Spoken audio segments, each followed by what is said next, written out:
I don't see how you can get serious about public policy unless you apply human intelligence to this. I mean, it's not something. Look, we all have instincts.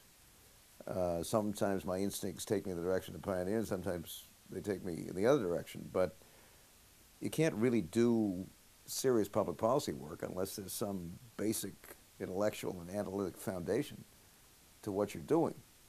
And as anyone who's had the kind of experience I've had in public service will tell you, though there are some issues where people divide ideologically, the report on public infrastructure, I mean, it's neither left nor right, it's neither liberal nor conservative. I mean, the state needs first-rate public infrastructure, and I think the Institute did us a huge favor by getting good people to get into that and provide some guidance for the folks in the State House who, in the last analysis, have to make the decision.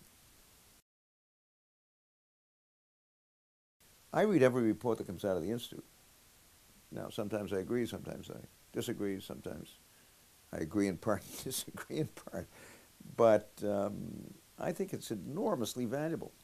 And whether it's Pioneer or the Massachusetts Taxpayers Foundation or MassInc or any one of the kinds of organizations we're fortunate to have in the city, the work that you do is a very important part of the kinds of things that people at the State House have to look at before we make decisions.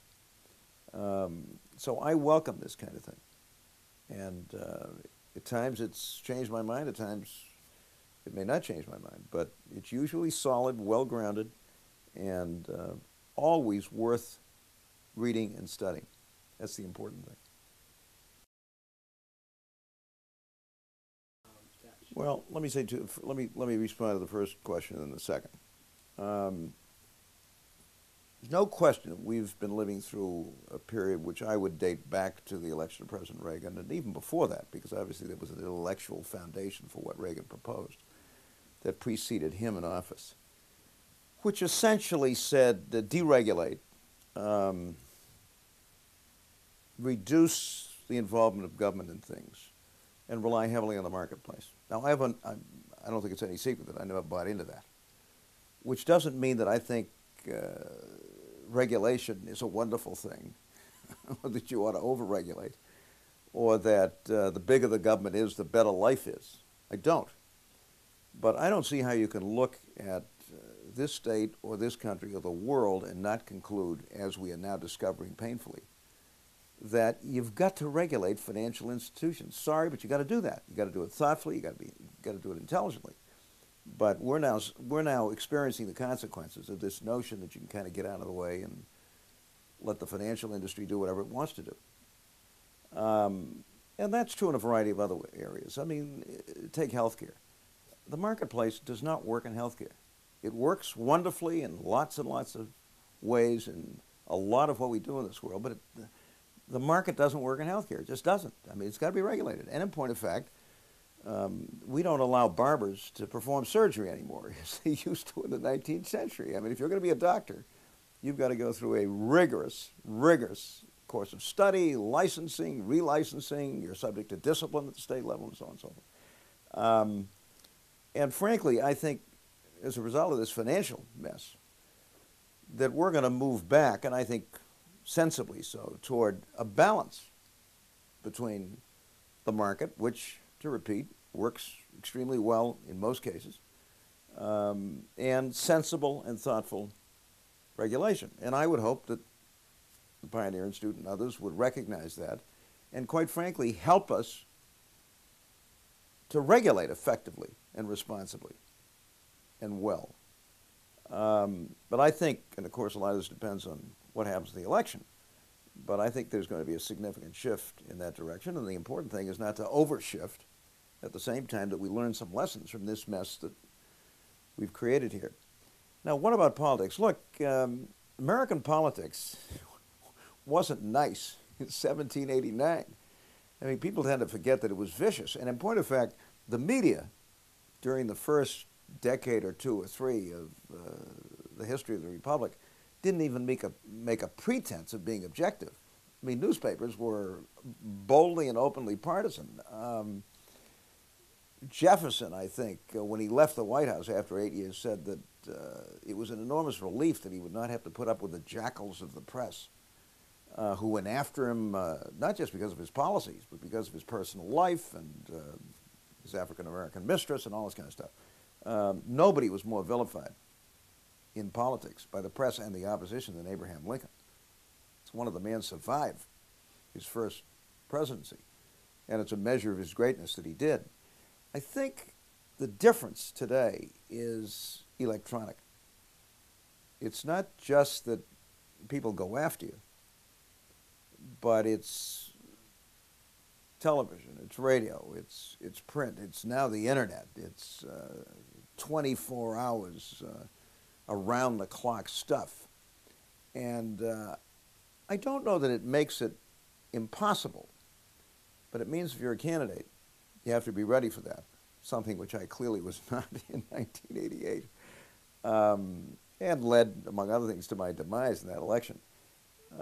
But as we're seeing, I mean, this has not been an easy campaign, and there's been a lot of attack stuff.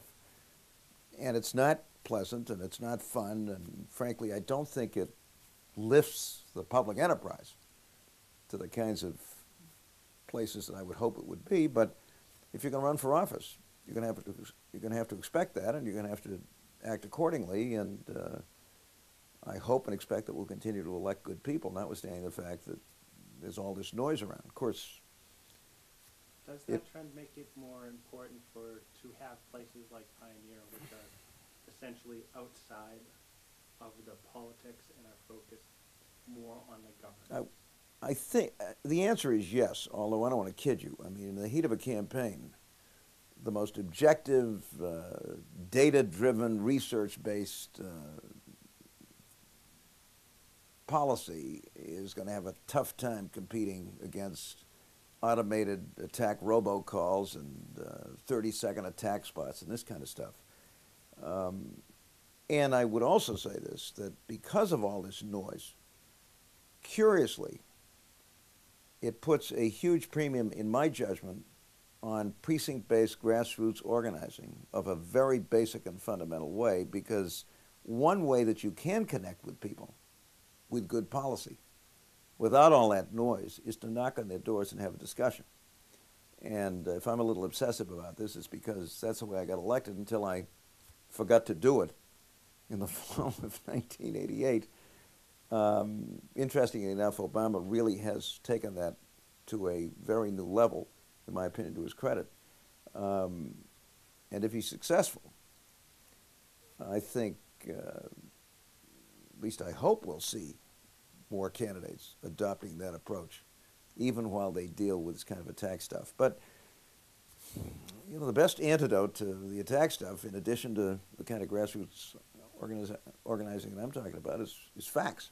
And if independent, credible organizations give us the facts, that's at least one way to try to deal with this kind of distorted attack politics.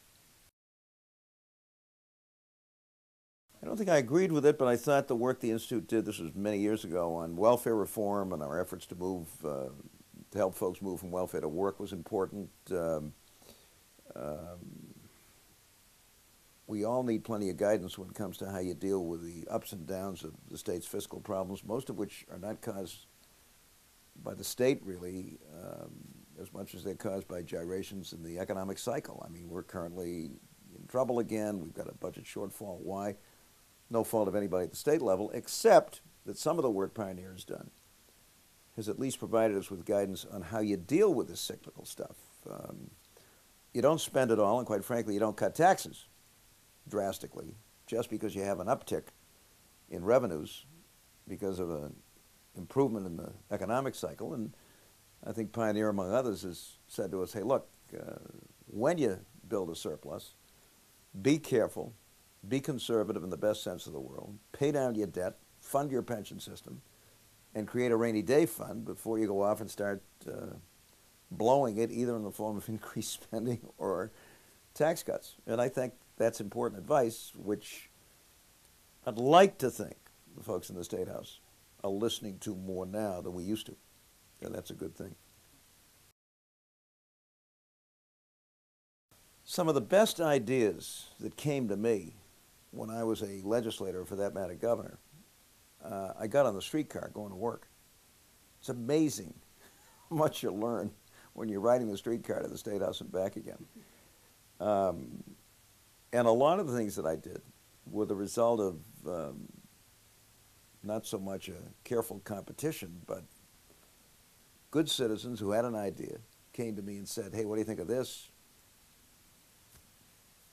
I thought it made sense. We pursued it. And it oftentimes translated into real policy. Well, the Institute does it a little more formally. I mean, you invite proposals and you judge them and rate them and all that kind of stuff. But it's the same basic thing. And I think to the extent that we can all open up the door to good citizens and say to them, come on and give us your ideas, it makes public service better, it makes public life better, it makes the public realm better. So I'm a big fan of doing that.